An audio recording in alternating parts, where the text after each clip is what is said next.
came across an interesting case there recently to do with a repossession. Circuit Court in Wexford had given a repossession order against a lady called, I think her name was Helen Cody, and this was in February 2019. She claimed her relationship had broken down with her husband and the relationship was estranged, or the marriage was estranged. She claimed that the husband had colluded with the bank and basically witnessed her signature over the years without her consent or awareness. In other words, the mortgage that gave rise to the repossession, she claimed she never signed it. She knew nothing about it.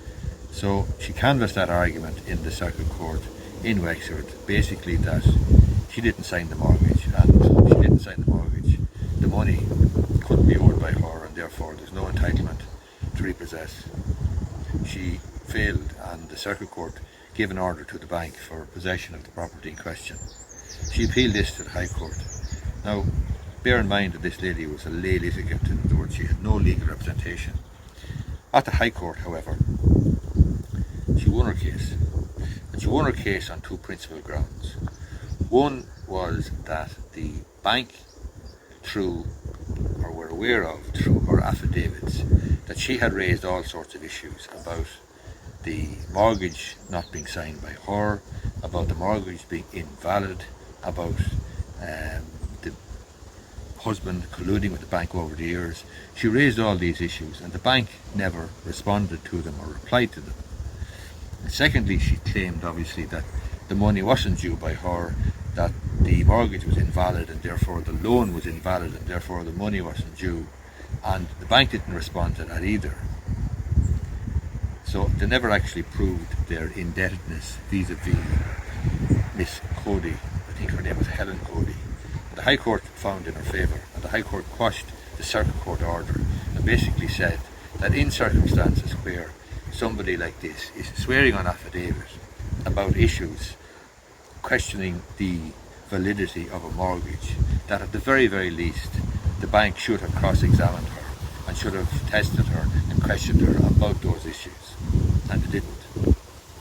Now, when it came on then, after the decision had been made by the High Court, when it came on, I think, to have costs decided, the bank tried to, or the bank's legal team, and the bank obviously tried to have another nibble, and they actually asked the High Court to send the case back to the Circuit Court to be reheard. And the judge basically said that this was an absolutely breathtaking suggestion, because it would be averse to and contra the administration of good justice, because the case had been heard and had been decided, and it wouldn't be fair to drag this lady through the courts again. She'd already been dragged through two courts, Circuit Court and High Court, and each time the bank had a chance to cross-examine her and to test her allegations, and they didn't do it. And the High Court said, no, the case is over, it's decided. It's an appalling suggestion that I send this back to the Circuit Court. And to make matters worse and to rub salt into the wounds for the bank, the judge actually gave her an order for her expenses for the Circuit Court and High Court.